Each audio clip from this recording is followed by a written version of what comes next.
Putin has declared himself willing to talk peace. It's a question now of forcing him to negotiate seriously. That's got to be led by the US.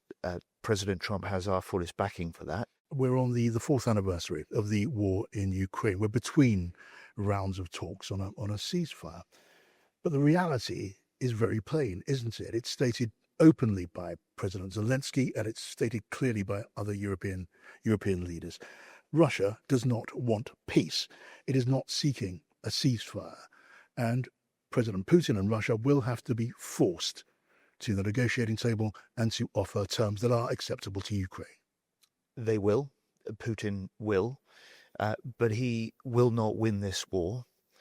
This was a war that he thought he'd win within a week. Instead, 4 years to the day, the Ukrainians, military and civilians alike, are still fighting with the same courage and defiance.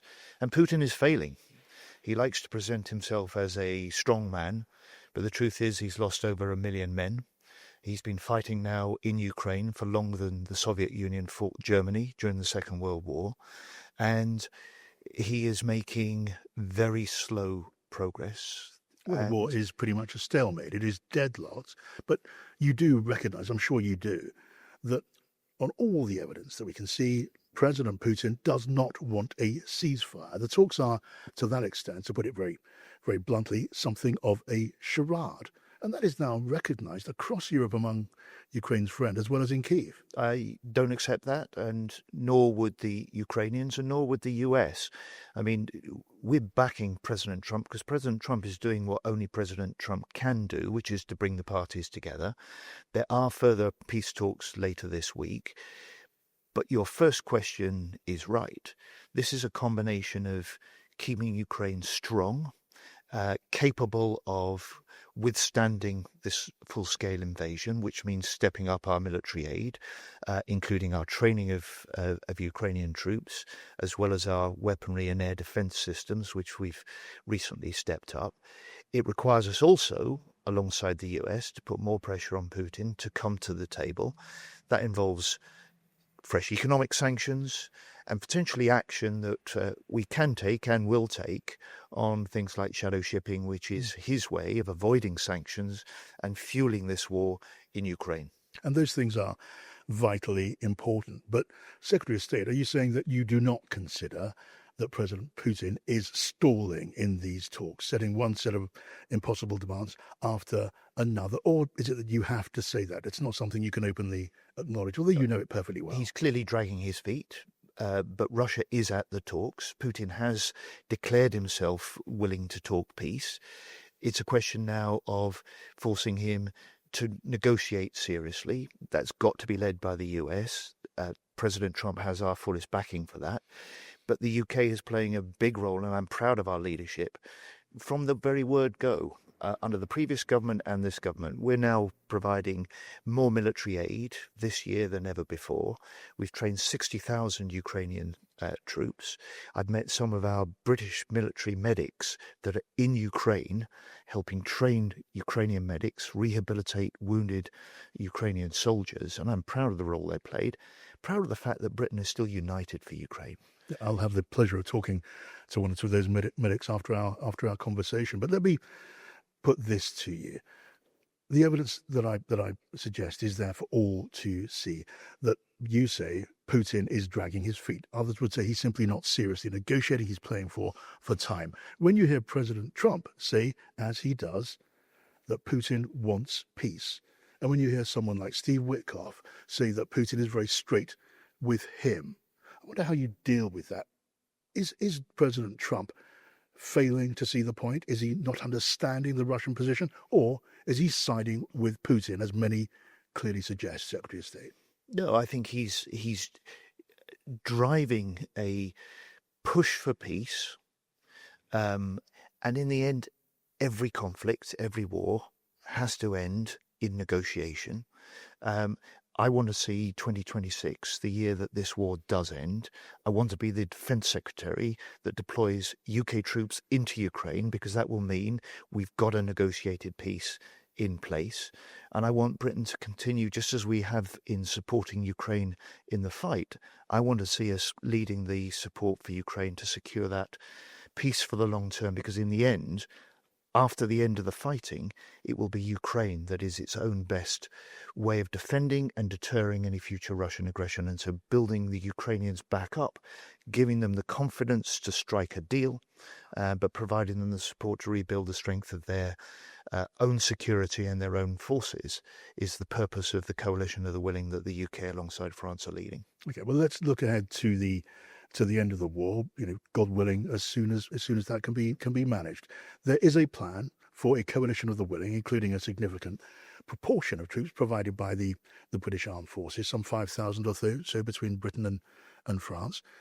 As and when Putin says there can be no ceasefire that involves NATO forces on Ukrainian soil, what do you say to that? Because it looks, as it sits, like a Putin veto. Well, let's not jump ahead. It's a crucial question. No. Look, the commitment that the UK has helped forge with other nations alongside France through the coalition of the willing to help provide the security guarantees alongside the Americans, and the fact that the Americans publicly are making that commitment, mirroring the sort of security guarantees the European nations led by the UK and France are offering, is a vital part of Ukraine having the confidence to go into those negotiations. It becomes a part of the negotiations, and we will lead the coalition of the willing in the context of any peace deal that is secured, and we will play our part in keeping Ukraine secure for the long term. But on this question, I hear among our European partners a much more robust position. The Estonian ambassador just very recently was saying Putin cannot have a veto over whether or not NATO partners deploy troops onto Ukrainian soil. That's a clear position.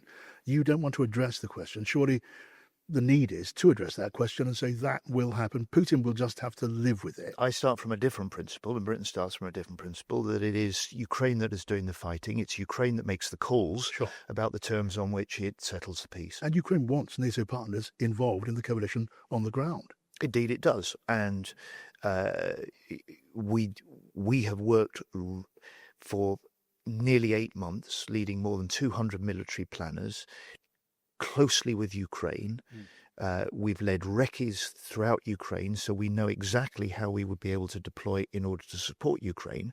And it's for Ukraine to make sure, supported by the US, that the security guarantees are in place with a peace deal that is struck with Putin. That's for the negotiations. It's not for a... My question is, you're saying you're going to cross that bridge when you need to, is your answer? Look, it's not for speculation or commentary for me now. It's a matter for the Ukrainians. It's a matter for President Zelensky and the terms on which they settle. Our job is to stand by Ukraine now, step up the support they need, and make sure that they go into any negotiations in the strongest possible way. As President Trump says, you achieve peace through strength. It must be so discouraging when you hear the President Trump, depict President Zelensky as the obstacle to an agreement, as the impediment. Look, people can see who the real problem and block on peace. We all can. And you must be so discouraged to hear that from the President. Look, we're backing Trump in the way that he is leading and forcing the pace of these negotiations, in his desire and declared intent to get Putin to the negotiating table. It's going to require more pressure on Putin as well as a stronger support for Ukraine. We're ready to do both, and we're ready to do both alongside allies, including the US. Okay, can we talk a bit about Britain's defence? Your principal mission. So at the moment, the target, the government target, is to achieve 3% of our national earnings on defence by the mid-30s in the next Parliament. There's a strong view among strategic experts that needs to happen in the term of this Parliament. Do you want to see that? Well, first of all, our commitment is 3.5% on defence by 2035. That was something we signed up to last summer alongside all other 31 NATO nations, including the US. That is a strong signal to Russia and any other adversaries that you have a determination in NATO that is bigger, is stronger, is better funded, and more determined to deter the sort of aggression that we may face. Do you want to see 3% in this Parliament? So in this Parliament, we are already committing £270 billion into defence, an extra £5 billion this year. Yes. The biggest rise that Britain has seen in defence spending since the end of the Cold War. But as Keir Starmer said in a big speech in Munich a couple of weeks ago, he said, we also know demands on defence are rising and that we need to spend more faster. Yes, and does more faster mean at least an aspiration of a higher level of spending in the course of this Parliament? Well, the commitment we've already made is to increase spending by a bigger amount than any time since the end of the Cold War. Going to advance on that. And at the moment, with an ambition to reach 3% in the next Parliament. Okay, now at the Times, they're picking up the signal from your department. There's concern that the level of our spending on defence and the pace of our rearmament risks us falling down the league table of major contributors and partners in NATO. That's a worrying thing to hear. Well, I mean, the UK is the third biggest spender in NATO. But in percentage terms, we're well behind some of the partners. And we are already putting in this Parliament the biggest rise since the end of the Cold War.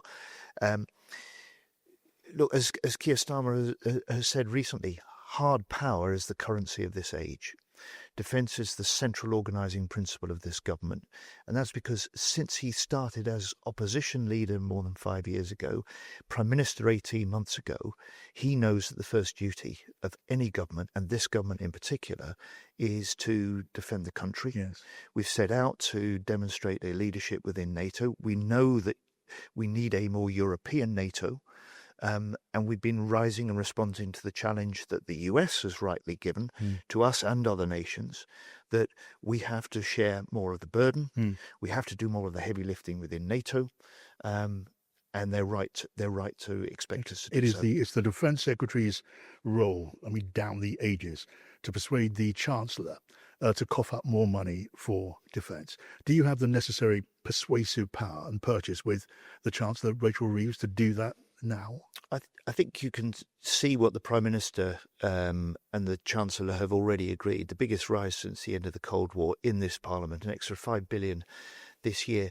But, my role is not just to secure the resources required to defend this country. It's to secure the alliances that make us safer. This is an era of hard power, strong alliances and sure diplomacy. You've seen all three from this government over the last 18 months.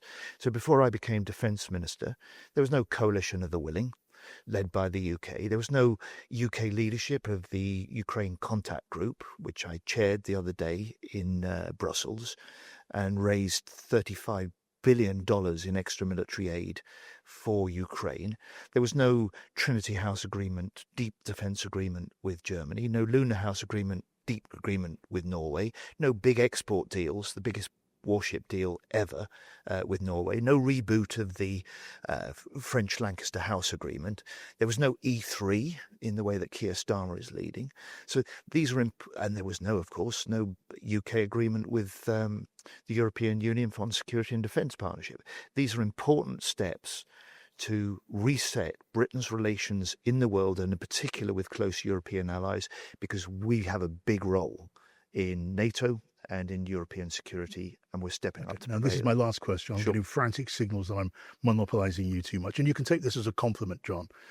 You are discussed as a potential next leader of the government and the Labour Party. Maybe that has something to do with the fact that you don't have very many enemies, unlike other contenders. Now, do not tell me you're not pleased to hear that. I tell you one thing. My job and my purpose is to make a successful Labour government deliver on what we promised 18 months ago, with a Prime Minister that won that huge mandate just 18 months ago. That's the only thing that I'm interested in doing, period. I'd love to press you more on that, but my time has run out. Good to talk to you. Thank you so much. Thanks very much.